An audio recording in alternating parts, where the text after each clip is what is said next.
جھینگے کے بارے میں خود حنفیوں میں اختلاف ہے، صرف جھینگے کے بارے میں۔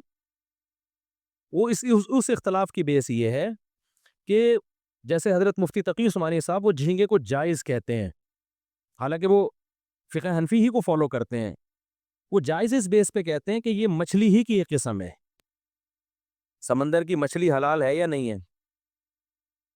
تو اب وہ کہتے ہیں کہ یہ کس کی قسم ہے؟ ایک مچھلی کی قسم ہے۔ جب مچھلی کی قسم ہے تو یہ جائز ہے، جبکہ ہمارے ہاں جو احناف میں جو جمہور علماء ہیں وہ کہتے ہیں کہ مچھلی کی قسم میں یہ داخل نہیں۔ حضرت مفتی تقی عثمانی صاحب کا جو استدلال ہے وہ یہ ہے، میں نے پورا ان کا رسالہ پڑھا، اسی طرح بنگلہ دیش کے علماء بھی اس کو مچھلی کی قسم میں داخل کرتے ہیں۔ مفتی عبدالسلام چاٹگامی رحمۃ اللہ علیہ بڑے مفتی تھے بنوری ٹاؤن کے، بنگلہ دیش سے ان کا تعلق تھا، وہ بھی کہتے تھے یہ مچھلی کی قسم میں داخل ہے، اور اس کی دلیل وہ یہ دیتے ہیں کہ بھئی جتنی بھی لغت کی کتابیں ہیں نا اس میں جھینگا مچھلی لکھا ہوتا ہے۔ کیا لکھا ہوتا ہے؟ جھینگا مچھلی۔ جو مولانا یوسف الجھانوی شہید رحمۃ اللہ علیہ تھے، یا مفتی رشید احمد صاحب، یا جو ہمارے جو جامع الرشید کا فتویٰ ہے وہ یہ ہے کہ بھئی یہ مچھلی کی قسم میں داخل نہیں ہے، اور اس کے دلائل پہلی بات میڈیکل سائنس، کیونکہ ہر فیلڈ میں نا اس کے ماہرین کی رائے کا اعتبار ہوتا ہے۔ تو جتنے بھی ڈاکٹروں سے ہم نے رابطہ کیا ہے، مفتی رشید احمد صاحب کے دور میں تو تمام بہت سارے ڈاکٹروں کا پورا پینل بلایا تھا، اور ان کا تھا میڈیکلی یہ کیا ہے، انواع ہوتی ہیں نا جانوروں کی، تو کیا مچھلی میڈیکلی کسی بھی طرح سے، سوری جھینگا جو ہے وہ میڈیکل سائنس کی نظر میں کسی بھی طرح مچھلی کی اقسام میں داخل ہے یا نہیں ہے؟ تو ان ڈاکٹروں کی رائے یہ تھی کہ میڈیکلی انسان کو گدھا کہہ دینا اتنا عجیب نہیں ہے، جھینگے کو مچھلی کہہ دینا بہت، کیونکہ انسان اور گدھے میں بہت ساری چیزیں ایک جیسی ہیں، ریڑھ کی ہڈی ہے، چلتے ہیں دونوں، لنگس ہیں، سمجھ رہے ہیں کہ نہیں سمجھ، بہت ساری چیزوں میں مماثلت ہے۔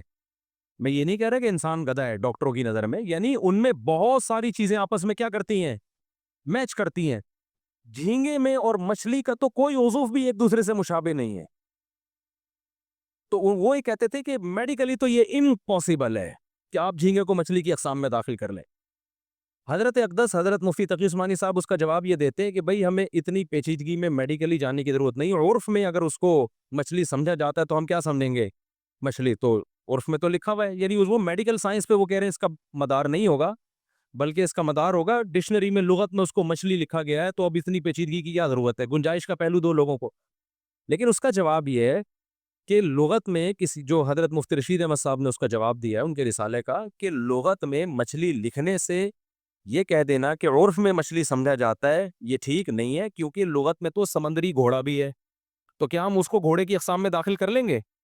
لغت تو یہ دیکھتی ہے کہ ذرا سی بھی مناسبت ہونا تو اس کو کوئی نام دے دیا جائے۔ عرف میں جھینگے کو مچھلی سمجھا بھی نہیں جاتا۔ میں اگر آپ سے کہتا ہوں کہ جاؤ مچھلی لے کر آؤ، تو کوئی جھینگا لے کر آئے گا؟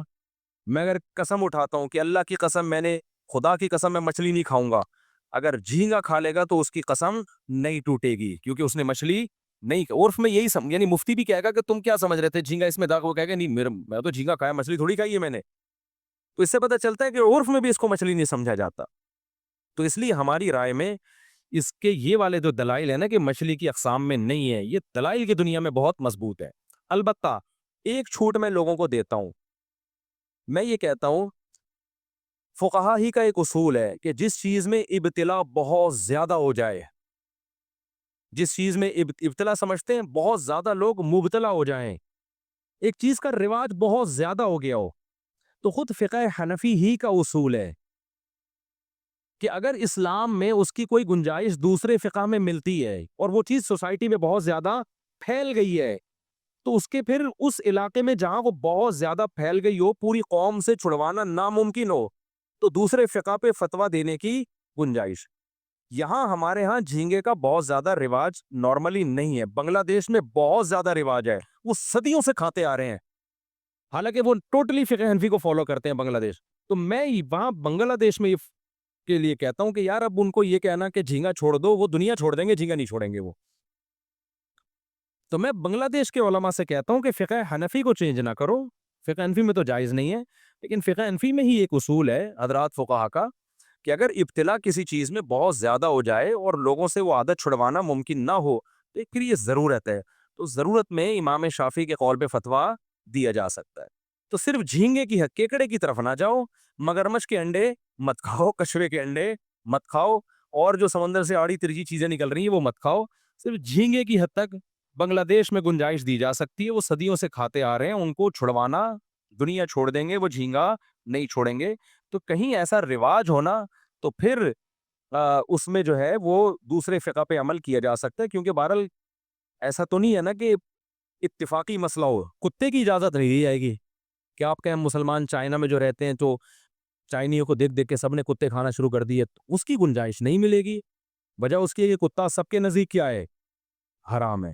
لیکن جہاں علماء مجتہدین ہی کا اختلاف آ جائے، ائمہ اربعہ ہی کا اختلاف آ جائے، چاروں اماموں کا اختلاف آ جائے، چونکہ ان اماموں کو بھی ہم بڑی ویلیو دیتے ہیں، تو ہم یہ کہتے ہیں کہ اگر کسی علاقے میں بہت زیادہ رواج پڑ گیا ہے تو اس کو چھوڑنا ممکن نہیں ہے.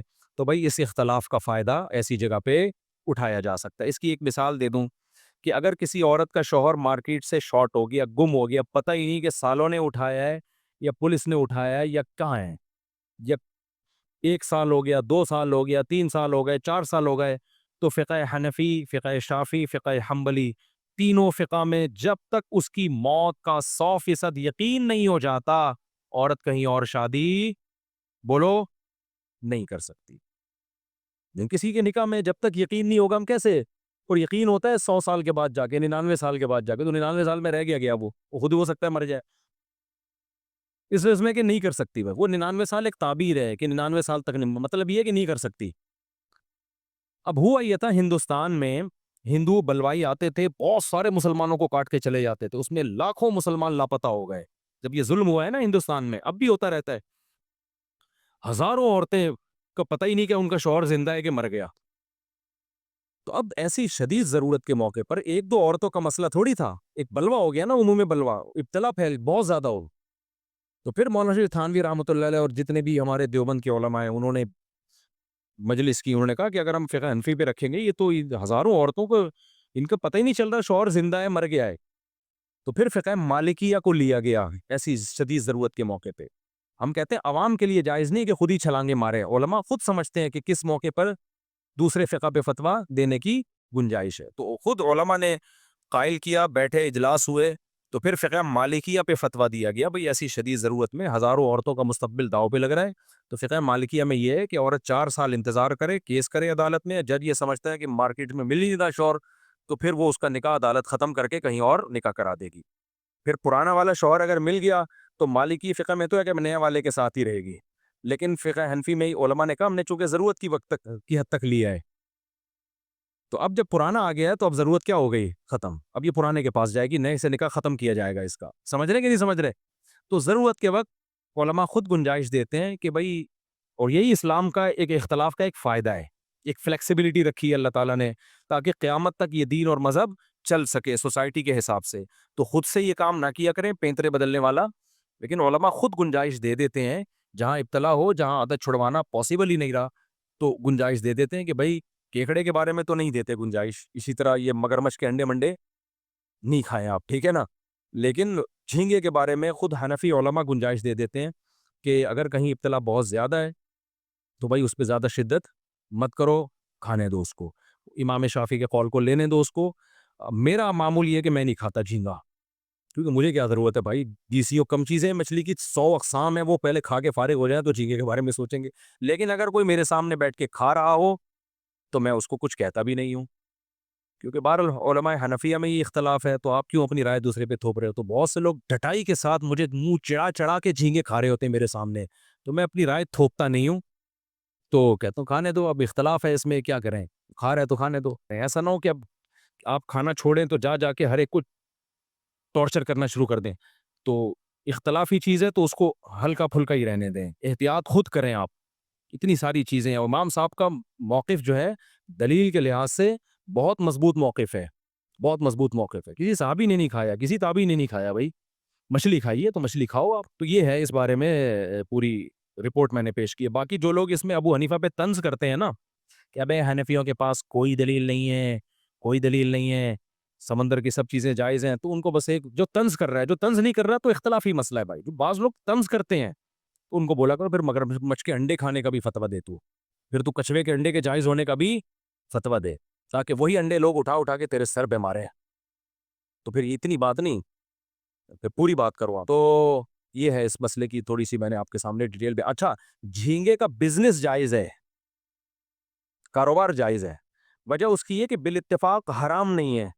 جو چیزیں چاروں اماموں کے نزدیک بالاتفاقی طور پہ حرام نہیں ہوتی نا, تو اس میں کیونکہ اب امام شافعی کے فقہ کو جو لوگ فالو کرتے ہیں وہ تو امام شافعی کی رائے پر اعتماد کرتے ہیں. تو چونکہ عالم اسلام میں ایسے لوگ موجود ہیں جو اس کو جائز سمجھتے ہیں, تو بزنس اسی چیز کا حرام ہوگا جو بالاجماع حرام ہو.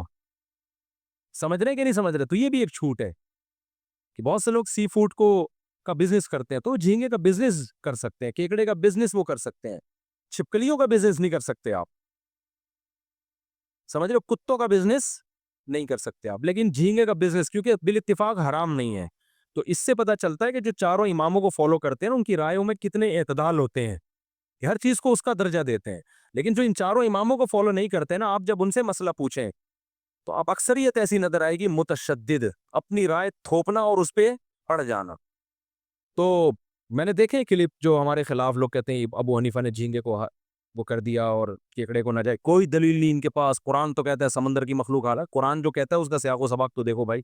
تو رائے تھوپتے بھی ہیں, پھر چیلنج بازیاں بھی کرتے ہیں, پھر چیلنج کا جب جواب دو تو مارکیٹ سے شارٹ ہو جاتے ہیں. تو یہ مارکیٹ میں چل رہا ہے. تو اس لیے اعتدال کی راہ وہی ہے جو میں نے آپ کے سامنے بیان کی. میں نہیں کھاتا, میں بھی فقہ حنفی کو فالو کرتا ہوں, کیونکہ فقہ حنفی کی میں مشکلات کو اگر لے رہا ہوں تو آسانیاں بھی تو لے رہا ہوں نا. اب یہ بات ہے کہ آسانیاں ادھر سے مشکلات میں ادھر ٹن ماروں, اور جب فقہ شافعی میں کوئی مشکل آئے تو حنفی کی طرف آ جاؤں, تو اللہ کو میں قیامت میں کیا جواب دوں گا؟ اللہ کو میں کیا جواب؟ میرے جسم سے خون نکلا تو میں کہوں یار میں نے جو ہے نا امام شافعی کی رائے ہے کہ جی وہ خون نکلنے سے وضو نہیں ٹوٹتا, تو ایسے ہی چلو.